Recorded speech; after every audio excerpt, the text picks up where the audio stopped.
You won't believe what happened when I turned off my own water, and it all started with a simple decision. I was just minding my business, trying to deal with some personal stuff, when suddenly my HOA neighbor, let's call her Karen, decided to get involved. I didn't expect things to escalate the way they did, but when I turned off the water to fix a small issue in my house, she flipped.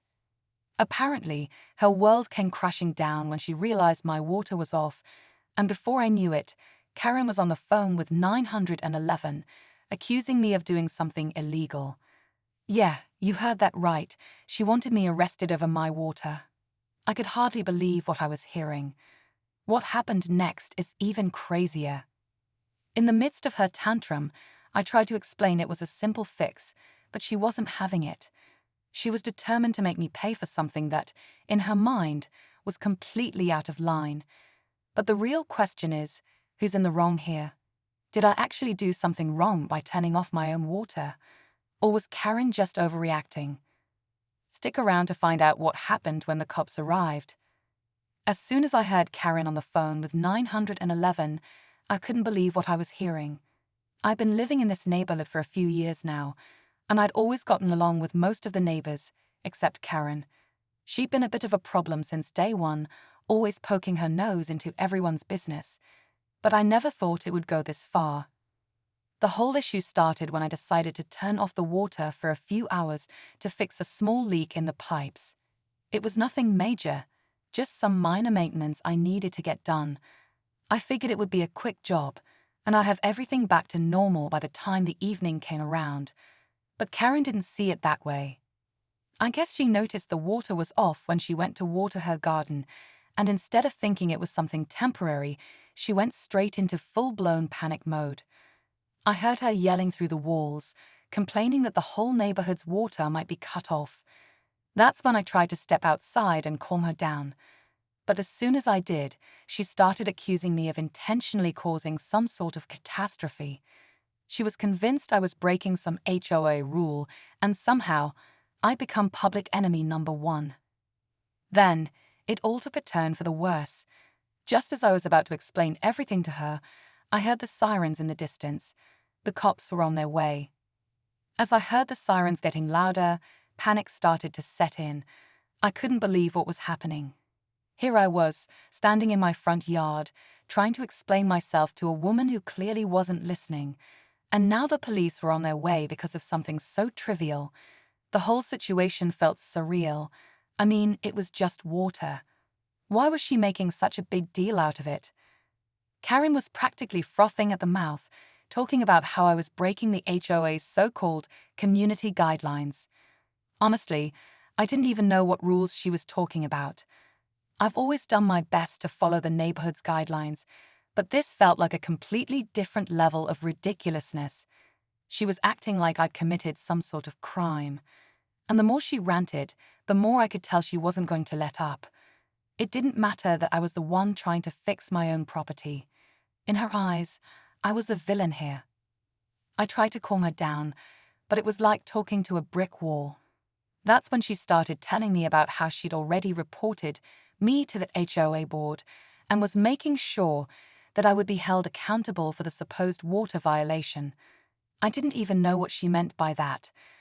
Was she suggesting that the HOA had some sort of control over when I could turn off my water? It was all starting to feel like a bad dream. As I turned to head back inside, hoping the cops would show up soon to clear up the mess, I caught a glimpse of a few other neighbors standing at their windows, watching the whole spectacle unfold. I wasn't sure if they were siding with Karen or if they were just curious about the drama. Either way, the fact that so many people were now involved made me feel even more trapped in this bizarre situation. By the time the police arrived, Karen had already spun her version of the story.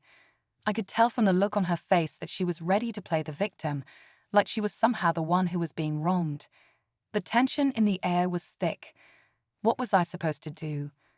How could I explain that all this started over something as simple as me trying to fix a leaky pipe? The moment the cop car pulled up to the curb, my heart skipped a beat.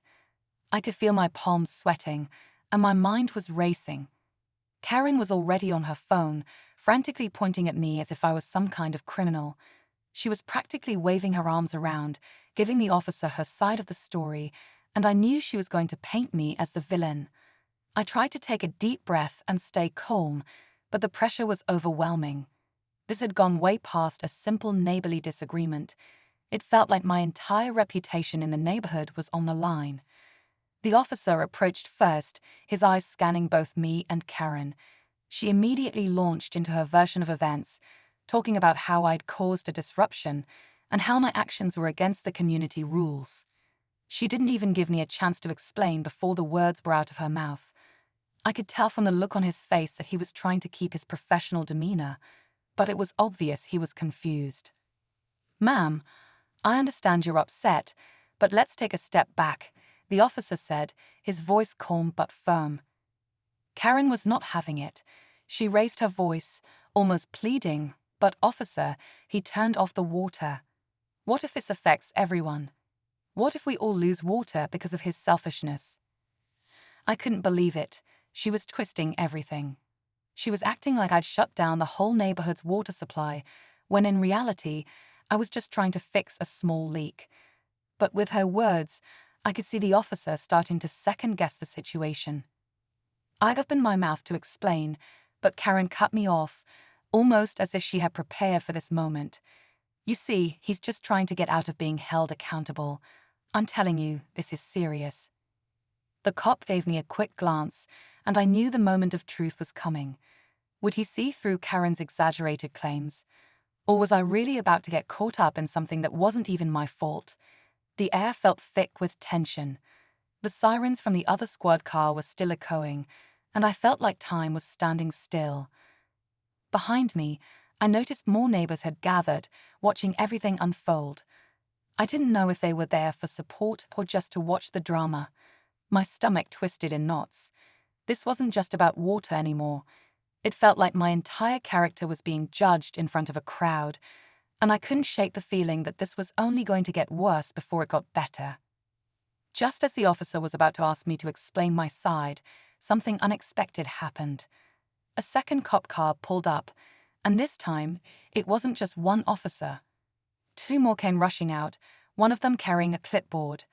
They were clearly taking this more seriously now, and I felt my heart race as I tried to wrap my head around what was going on. What had I gotten myself into?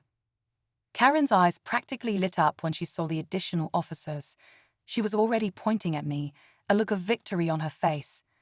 I had no idea what kind of power trip she was on, but it was clear she thought this was her moment. I tried to speak up, but one of the new officers immediately interrupted me. "Sir, can you explain why you didn't notify the HOA about shutting off your water?" The officer asked, his tone much more serious than before. I blinked in confusion. What?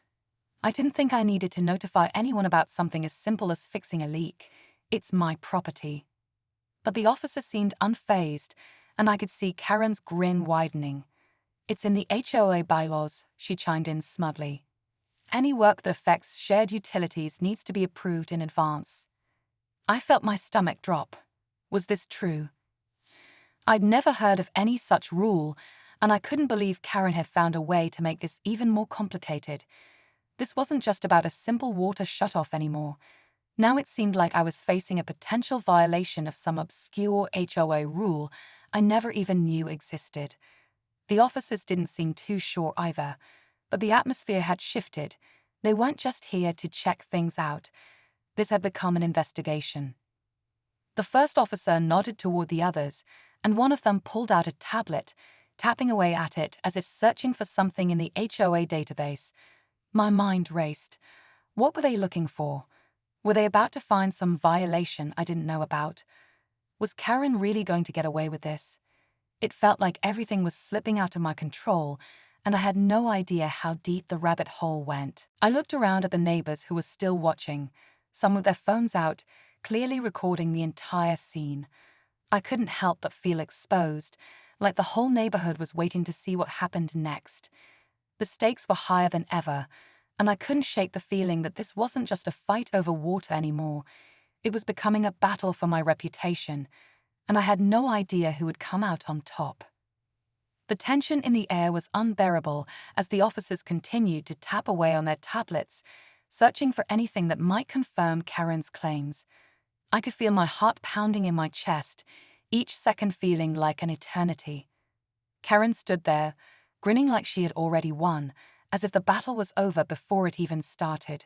But then, just as I was about to lose hope, the officer who had been quietly listening to both sides suddenly looked up from his screen.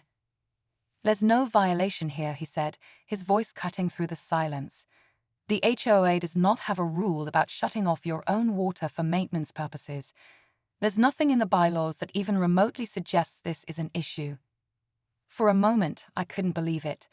Karen's face dropped, and I saw her eyes widen in disbelief. She stammered, trying to recover, but the damage had already been done. The officer went on to explain that while it was always a good idea to inform the HOA about significant changes, this wasn't something that warranted the extreme reaction Karen had given it. I felt a wave of relief wash over me, but I knew the situation wasn't completely resolved yet.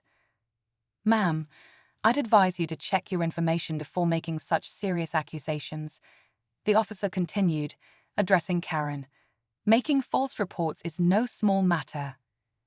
Karen opened her mouth to argue, but nothing came out. She was stunned.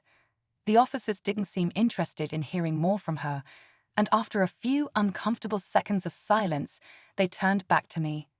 "You're free to go," one of them said. I started to head back to my front door, trying to gather myself, but then just as I reached for the handle, something strange happened. Karen stepped forward, looking almost sheepish for the first time. "Wait," she said quietly, and for a second, I thought she was going to apologize, maybe even admit she had overreacted. But then, in an instant, she pulled something out of her pocket, a thick envelope, and with a sinister smile, handed it over to me. "I don't give up that easily," she said, her voice dripping with cold satisfaction.